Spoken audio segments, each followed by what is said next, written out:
Facebook now. Just making sure we are live on the Instagram.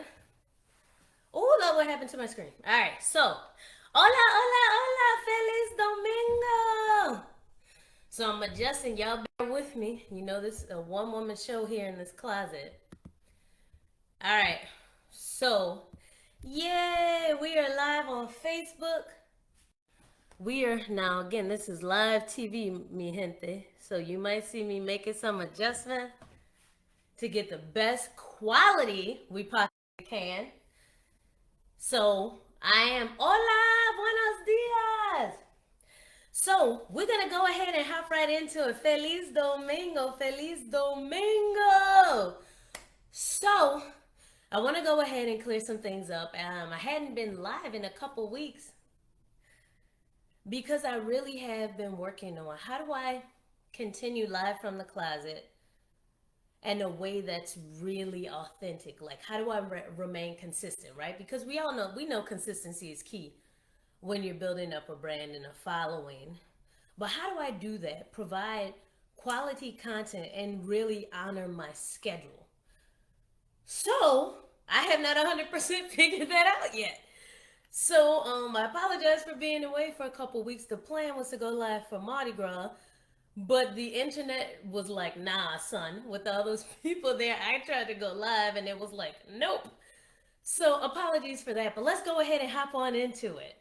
Let's affirm ourselves, because what we know is that the words we say to ourselves are the most important words that we hear. The words that follow I am, those are the most important words we can say to ourselves. So who are you today? Who are you today? And on Facebook, I'm attempting, let me see, I had these questions. Let me see. Wait a minute now. I pre-typed some questions. And I can't figure out how to get them up. That's all right. We're going to roll with it. We are going to roll with it. Alrighty, so who are we today? So I'm going to go ahead and affirm myself. And I hope you guys will too. So, I am kind. I am an active listener. I am a finisher. I am solution oriented. And I encourage you guys to affirm yourselves in a big, strong, powerful voice. Because that's when you know you mean it. You can't say it. You got to say it from your chest. Affirm yourself like that. Now, really quickly, I'm going to ask you to like, follow, share. If you love this show, like, follow, share. If you don't love this show, like, follow, share. Like my fan page at Laci B on Facebook, on Instagram at Laci PB. Go ahead and subscribe to my YouTube page. On Facebook, you'll see that, and you actually can see it in the description. On Instagram, I'll put it in the bio. And then Talk of the City, my new baby, I want y'all to go ahead and connect with that. We are finishing up season 1 of Talk of the City. And that's on Instagram at Talk of the City _NOLA. On Facebook at Talk of the City NOLA. And then on Twitter at Talk of the City. And now let's go ahead and move forward. I always love to get started with gratitude. Because what I do know for a fact is where gratitude exists, depression, anxiety, just being mean doesn't have a space to exist. So let's go ahead and talk about some gratitude right here. So really, I am grateful for my family's commitment to each other. If you've been around my family, we're all on top of each other, but things aren't always perfect. So I'm grateful to my family's commitment to just being great together. I am grateful for my tribe, y'all. Ooh, my tribe out here in my city, and folks that we connect by phone. I'm so grateful to you for reminding me to face challenges head on with a winning attitude. Some things have transpired and changed the course of my life in a way I didn't expect. And you guys are just so positive and reminding me that, yes, sí se puede. You can do it. Yes, we can, right? So thank you guys. And I'm so grateful for the opportunity to develop creative content and positively impact the lives of others. I am grateful for Live from the Closet with Laci B. And I think my camera's a little dirty, so I'm going to give it a little clean. There we go. I hope you can see my beautiful face better because I put on a little maquillaje for y'all. So let's hop into today's topic. Now, if you read today's topic, you might be like, Laci, what the fudge? But yes, I'm standing by it. Run your family like a business. Yes, I said it. Run your family like a business. You're an entrepreneur, run your family like that. Some of y'all like, see, what the hell are you talking about? Well, why would we do that? But honestly, now let me, now you know, I'm like, I gotta be like Regis and Kelly, right? Or is it like it's Kelly and Ryan Seacrest now?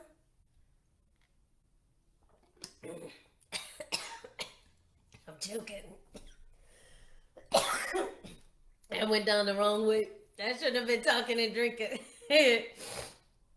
But yes, run your family like a business. And I'm going to tell you why once I finish choking. But why the heck would we do that, Laci? Well, I think about it like this. So I don't want us to think about it like regimented meetings and all of that. Kind of, I do want us to think about it like that. But I think about it like this. I feel like oftentimes we behave better at work than we do at home. Think about it. Like, you don't get mad and curse your boss out. You get mad, but I bet you bite that tongue. we think before sending emails, like, you type and then it gives you, oh, underline, you spelled that incorrectly. A, you might want to change that sentence. You're speaking in the passive voice, right? We have all of these tools and opportunities to make an adjustment before we send our correspondence.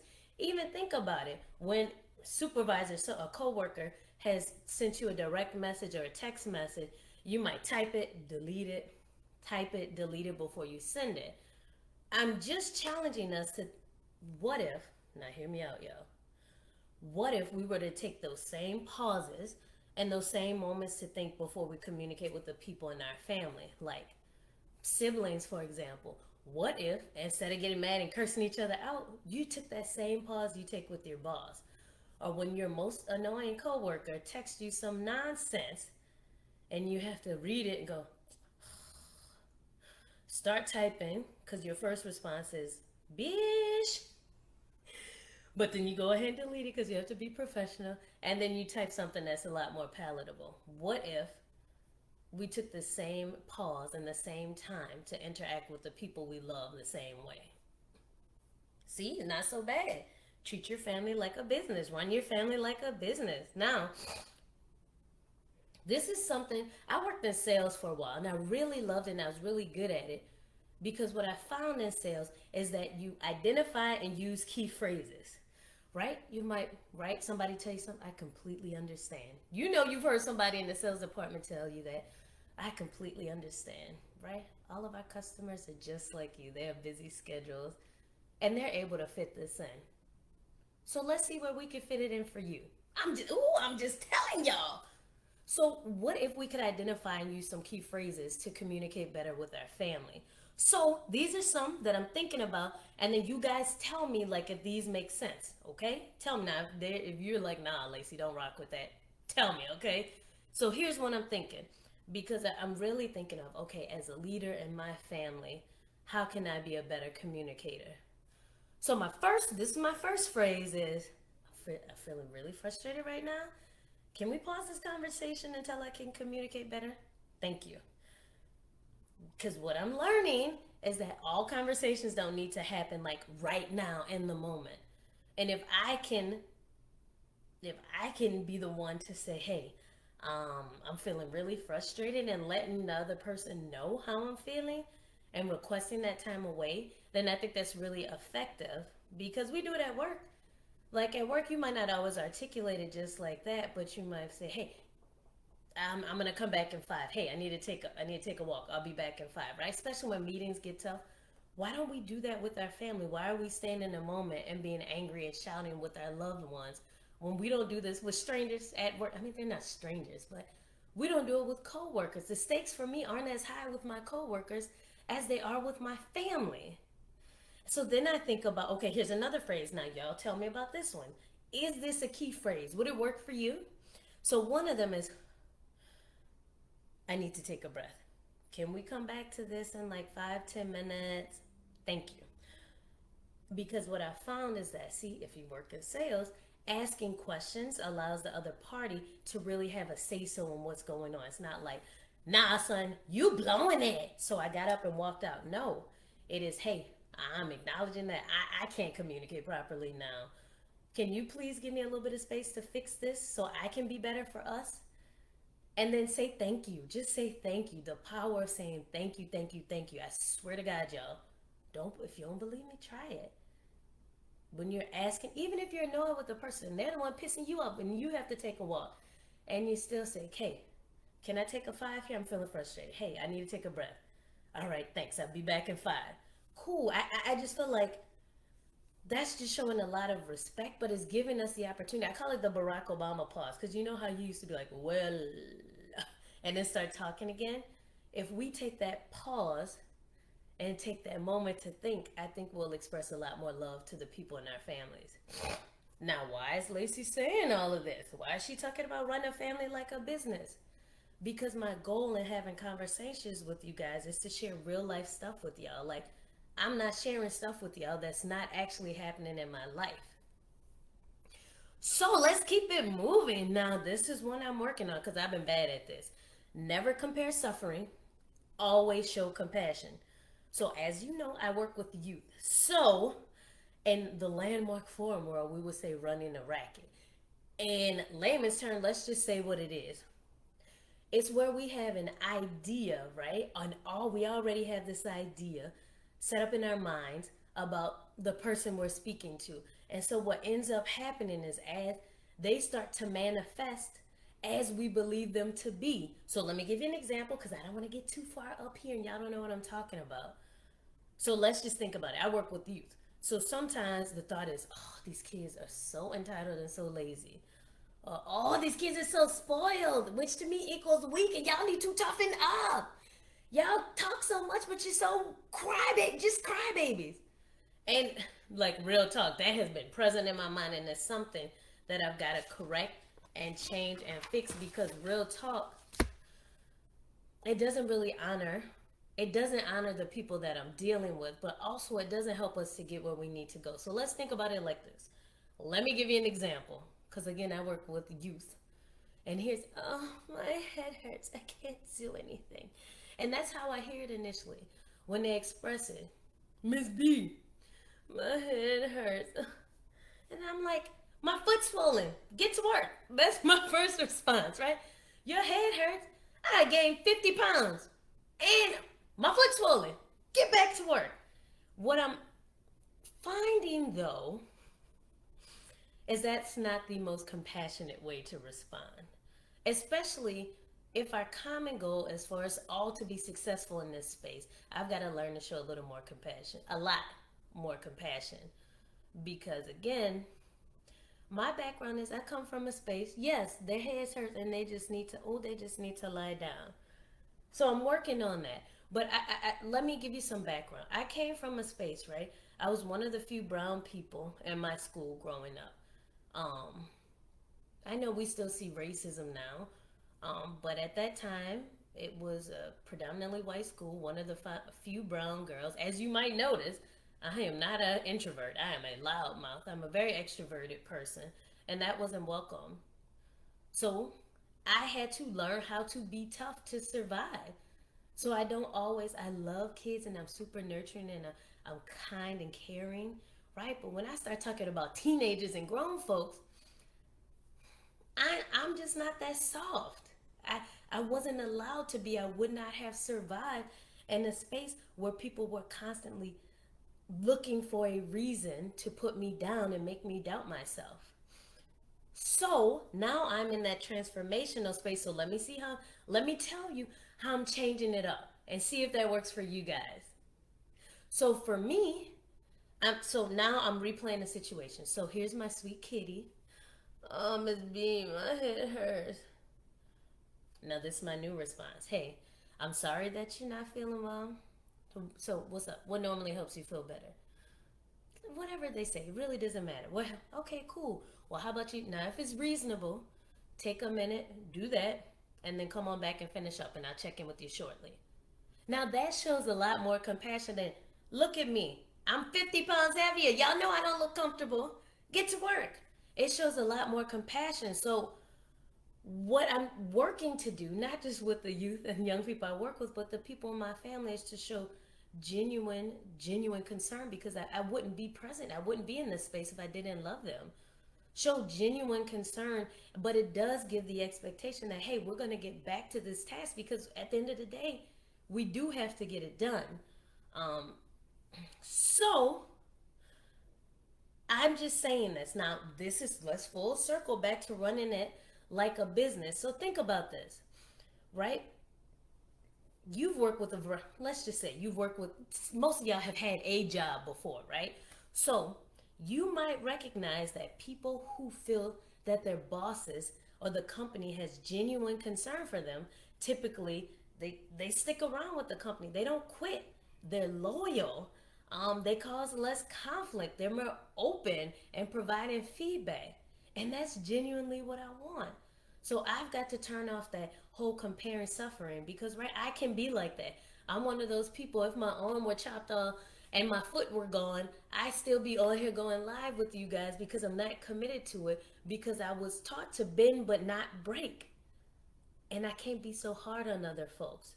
So I want to show genuine concern. So for one, that people feel it, but two, so that we create the same sense of loyalty that I have to them. I want them to have that with me. Hola, mi gente. Hola, mi gente. I see y'all in the comments. Hola, Instagram.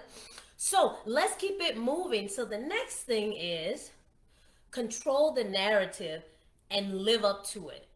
One of the one of the things I think we have to be in control of is how we allow people to identify us and talk about us. Now, you might see celebrities do this very well, right? They have their publicists. Well, most of us don't have that. It's just us, right?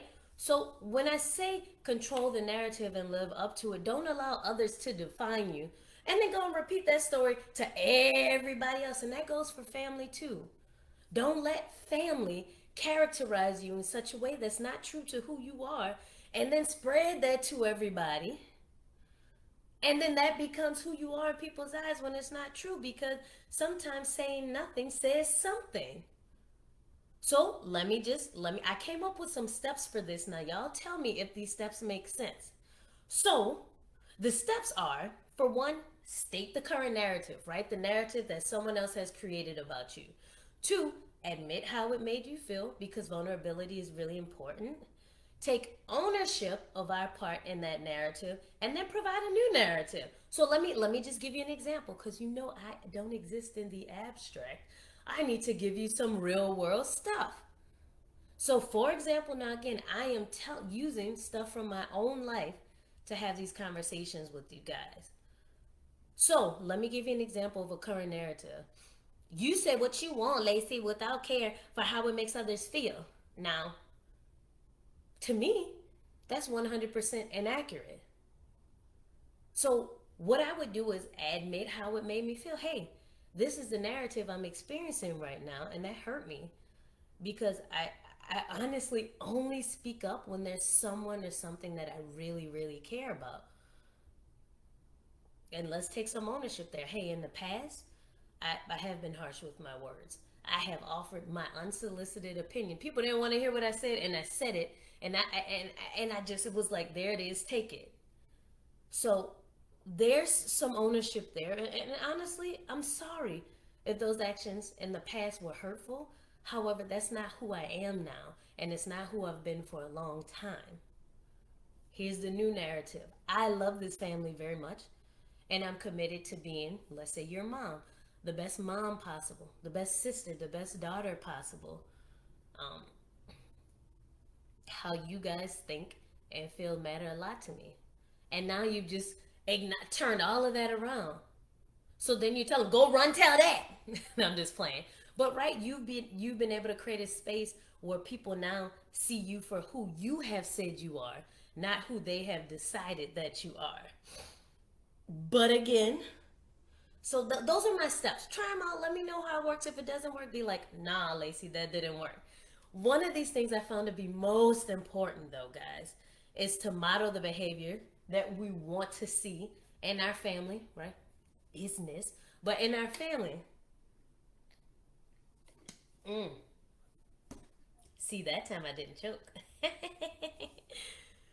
But if we're modeling the behavior now, again, this is stuff I'm working on. Control those emotions. Oh, for me, I'm an extrovert with big, strong, passionate feelings.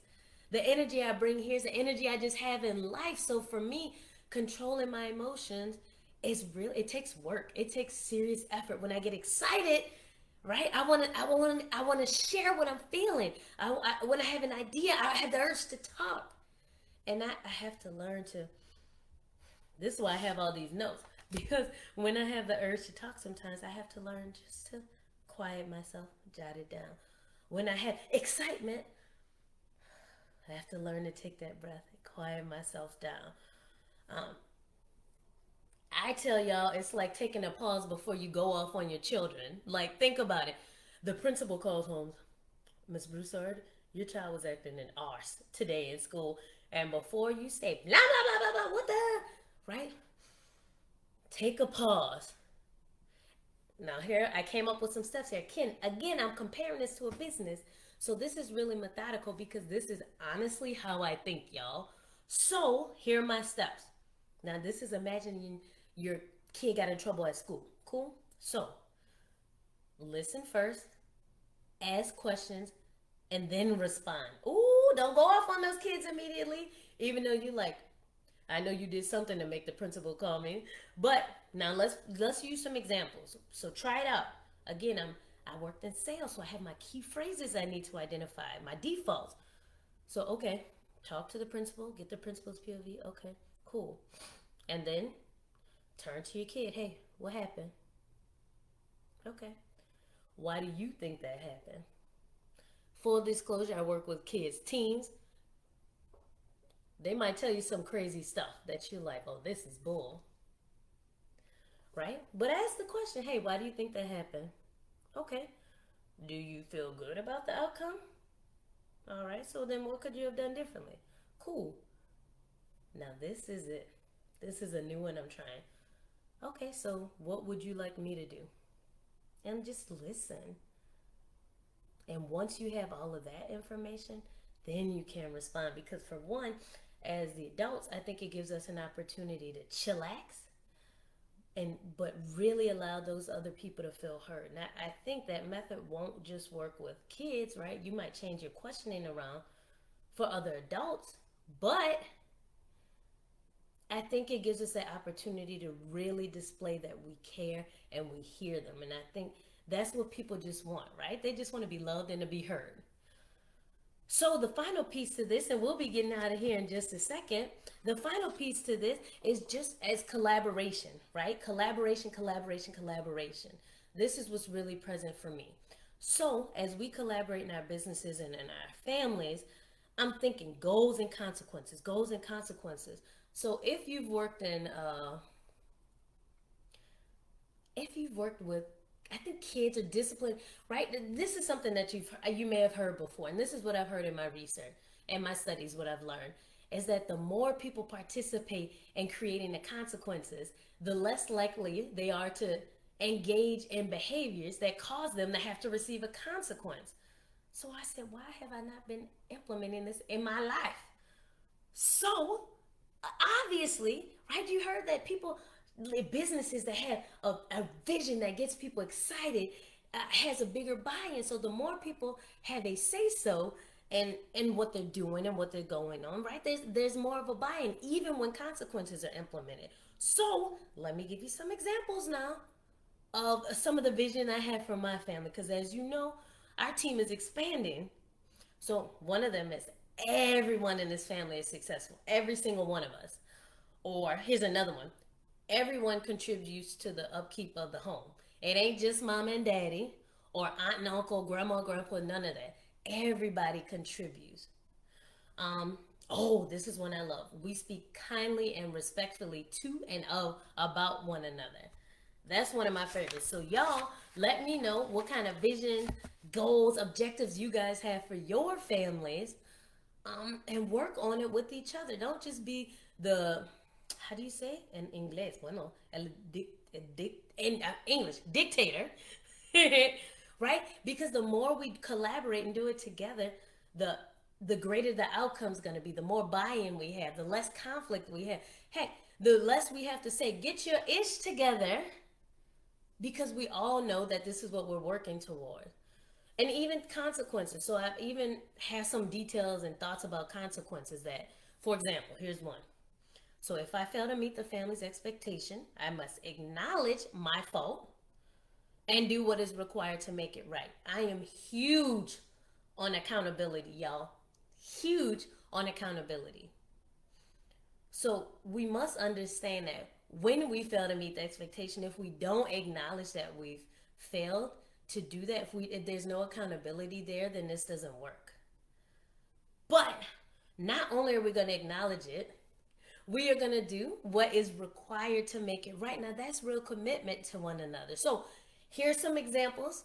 Now, I'm far away from some of these things, but I work with teens. So, if I don't return by curfew, guess what? I forfeit the right to hang out next weekend. There's no argument about that, right? Because we came up with that together.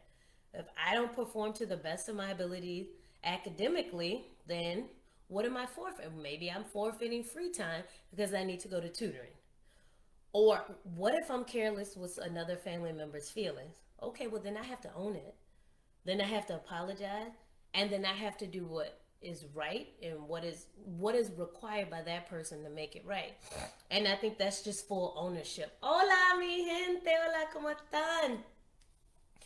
So that's just where I am with this. So let's do a quick recap, because I truly believe that if we run our businesses like a family, right, we could be like the Amazon of families, y'all.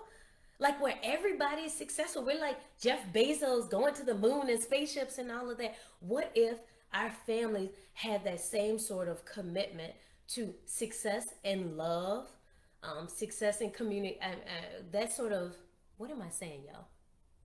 What if our families had that same sort of commitment to success in love, communication, kindness, and then traditional forms of success? Then we could be like the equivalent, right? The Bruce stars be like in the moon, because we're that awesome and that committed, and we collaborated that so well. We respected each other that so much. We honored the vision of this family that so much that we are just balling, like not just financially, y'all, but we are just like balling out of control with love and excitement and care for one another. And when we're able to do that personally, that's what we can take out into the world. Now, as we prepare to wrap this thing up, y'all, as we prepare to wrap this thing up, I'm gonna do my quick three, muy rápidamente. So this is where I interview myself in a very serious voice, and then I answer my own questions. Here we go. Laci, thank you for being here. You're welcome. What made you smile this week? Getting my hair braided, yes. Now y'all know what time it is when a lady carrying a big old pumpkin goes and gets their hair braided. You know what time it is. I get to focus on really important stuff and not this. So yes, my braids, which I haven't had in a minute, are making me smile. Y'all look at them now. Thanks, Gabby. Shout out to my girl Gab. She squeezed me in last minute. I was like, can you do this tomorrow? She was like, no problem. And I was like, yes, you're the best. Love you, Gab. But look at it. You see that? Look at, got me looking cute and stuff in the closet. So, what challenged you this week, Laci? Sinuses. Y'all, this weather is up and down, up and down, up and down. It's hot, it's cold, it's hot, it's cold, it's hot, it's cold. It's windy, it's hot, it's cold, it's rainy, it's windy. Y'all, I can't, my allergies are like, what? So they are challenging me now. So you hear a little snort, get over it. I'm dealing with sinuses. And I don't fool with a ton of medicine. I do my neti pot. I got a little honey and other things to help me cope. But if the Lord, if these eyes aren't itchy, guys, and all I want to do is open up a window and feel a cool breeze, but I know that's gonna make me itch again. And also, I don't think there's a cool breeze today. All right, so what will you do differently next week? So next week, I plan to ask for and accept help. It's not something I'm really good at. Like I said, I came from a space where I really had to learn how to have some grit and survive. But people have been asking me what I need, and I have been telling them. Look at me, chasquidos. Look at me telling people and accepting help. So that's one thing I'm working on. So yes, I will be calling some of you. I do need some help with some things, and I hope you will oblige, or at least point me in the right direction. So, as we get ready to get out of here, yo quiero decirles muchísimas gracias por estar aquí conmigo. Muchísimas gracias, Instagram. Thank you to everybody that's here with me today. Again, like, follow, share, tell everybody about this web show. I will have the, ¿cómo se dice en inglés? I will have how you can follow me right on Facebook. I want you to subscribe to my YouTube page, and I'll put those details in the bio on the Instagram. And then on Facebook, you can see it in the comments. And I always leave you guys with the memory. And because we're running out of time, I'm going to do it muy rápidamente. So Mardi Gras, where I did not get to go live, but I hope you were able to see some of the videos I posted where if you've never been to New Orleans for Mardi Gras, it is a really tremendous and beautiful family time. So we camped out the night before. By we, I mean they, because I didn't camp. I helped prep the food and stuff and had everything ready the night before, and they went out and camped out on St. Charles because that's the best spot. That's where you catch all three parades. So everybody wants to do it. We made it there right after Orpheus finished. I helped them drop off stuff, and then I came home and went to bed. So if you have the opportunity to come down for New Orleans, come on down. Like we were there. Oh, you got to get there early to catch Zulu. And then by Rex, I was sleeping. And then by truck parade, I was like, I think I need to go home. But then my auntie was like, y'all come over here. So then the turn up didn't stop it. Yeah, I swear to God, I was in bed by like 8 o'clock Tuesday. But it's one of the best times. And this year, we're so glad to have it back in the city. And I just know the family felt all the love and warmth and kindness. And we had this porta potty set up. It was an old school porta potty. It was the kind you could break, take the bag out, put it in the garbage, wipe it down, pack it up, take it home. Like a little bitty thing. Y'all, I'm telling y'all need to get on that. And we had it in a little tent. It was perfect. Thanks to my sis who got that because we all doubted you. But you knew. Alrighty, mi gente. Muchísimas gracias por estar aquí conmigo. Have an amazing, amazing Sunday. A great week. Remember, define yourself, affirm yourself, and run your family like a business, doggone it. Have that same patience, kindness, compassion, and drive to succeed at home like you do at work. Adios, mi gente. Adios.